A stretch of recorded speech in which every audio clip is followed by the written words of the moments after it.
So why? Why did we do this project? Well, we started out in January as strangers, just other students from the Center for Leadership Learning. We had maybe seen each other at seminars and stuff, but we got together in our group and we started realizing that we all have really different majors and different interests. And as we started brainstorming, we realized that the one thing that we really had in common was our passion for students and our passion for kind of showing their diversity and bringing a voice to them. And so after a while, through the brainstorming process, we ended up coming up with this idea of creating a magazine for the students, created by the students. And so the project went from there. And we decided we wanted like student opinions, poetry, writing, artwork. We just wanted to show all the different things that students here at UC Davis are capable of, and we wanted to give them a place where they could speak their mind, where they could have their work published, where they could tell other students what they thought about Davis, about UC Davis, about classes, about where to eat, what to do.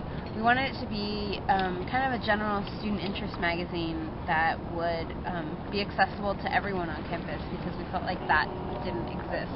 But allowed students to have their voice heard, whether it was artistic or their writing voice. Show their poetry.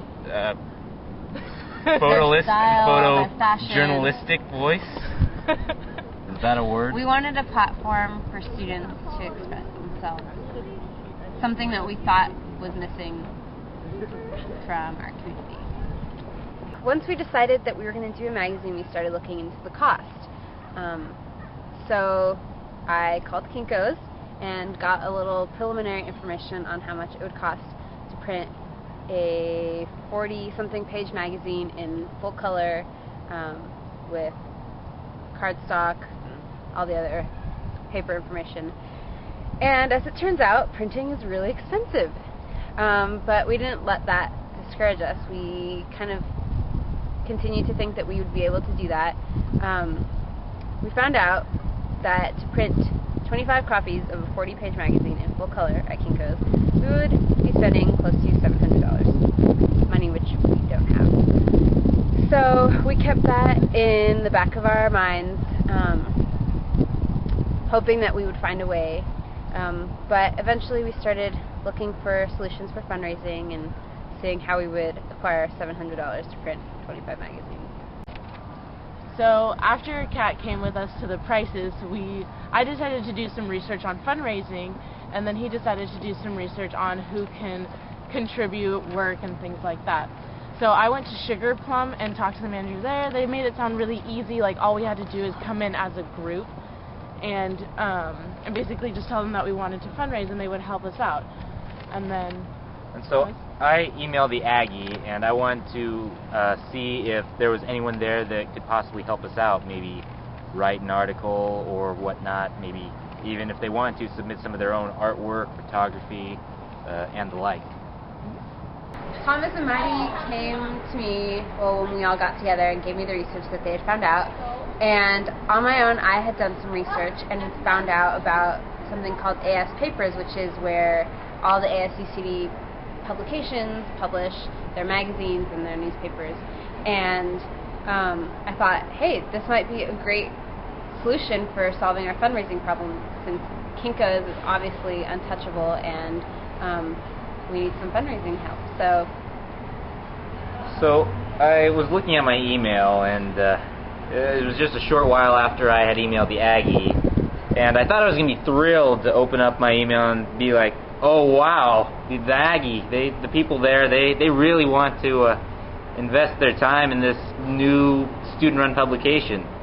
As I'm checking my email, I filter through the spam and whatnot, and I find that they hadn't responded back yet, and that just crushed my heart.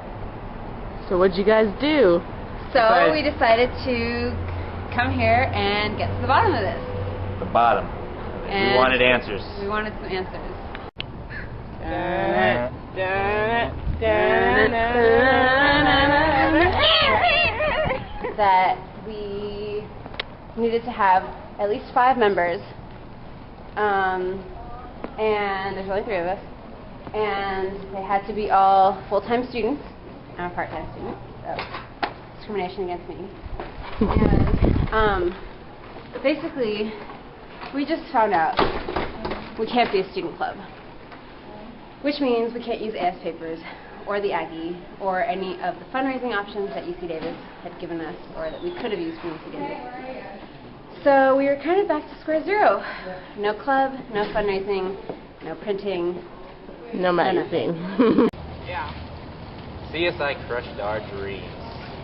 And we were feeling really discouraged, really just kind of disappointed by the fact that we had no idea now how to print our magazines, and all the resources that were there, we couldn't get to them. So I came up with the idea of just, hey, why don't we just make it an online publication? And we decided to go with that, and felt so good. We were so relieved because we had this sort of like looming worry about like, okay, we're doing this magazine, we're really working on it now, but how are we going to actually print it out? We have no access to any of the resources, and there's no way to fundraise on our own because we couldn't have people write checks to us individually, and since we weren't a club, it just didn't seem possible. And then we realized, hey, online is the wave of the future anyway, so. And plus, it was more environmentally friendly. We didn't have all that paper floating around. Better for the environment. So that was a And a plus about doing it online is that if we printed out a magazine, there's only a limited number of magazines that we can print, but if we do it online, then it can reach even more people. So it ended up being actually one of the best accidents or problems that could have happened to us. So we were really pleased about that. Also, that gives us an option of making it have the possibility of continuing on for years to come if we choose to do that. So I was browsing the internet one day,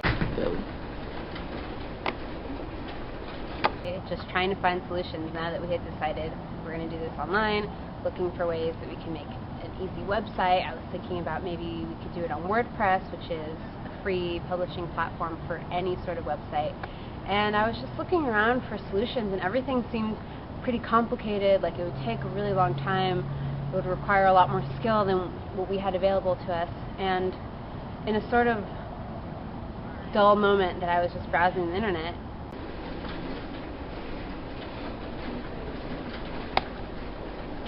something amazing happened.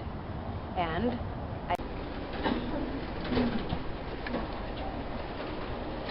oh my god, it was perfect. I stumbled across Issuu. Issuu is a free, emphasis on free, online publishing platform for anyone to publish an online magazine. That was perfect. So after we decided we were going to make it an online publication, we decided to focus all of our attention into fundraising.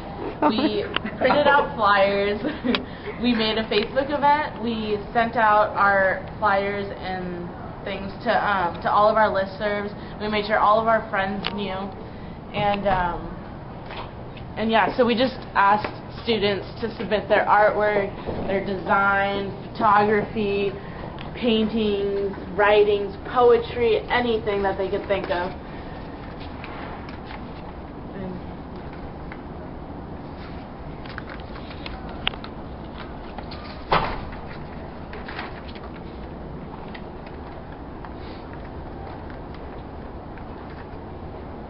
outstanding.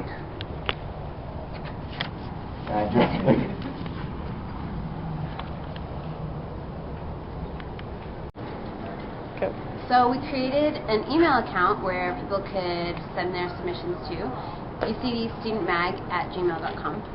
And after a while, after we contacted everyone we knew, we actually started getting a lot of submissions. People were really interested in the project, and a lot of students had some really great work to show. So we started working on organizing all the submissions, and meanwhile, thinking about how we were actually going to design the magazine, getting into the specifics of the project, putting the magazine together.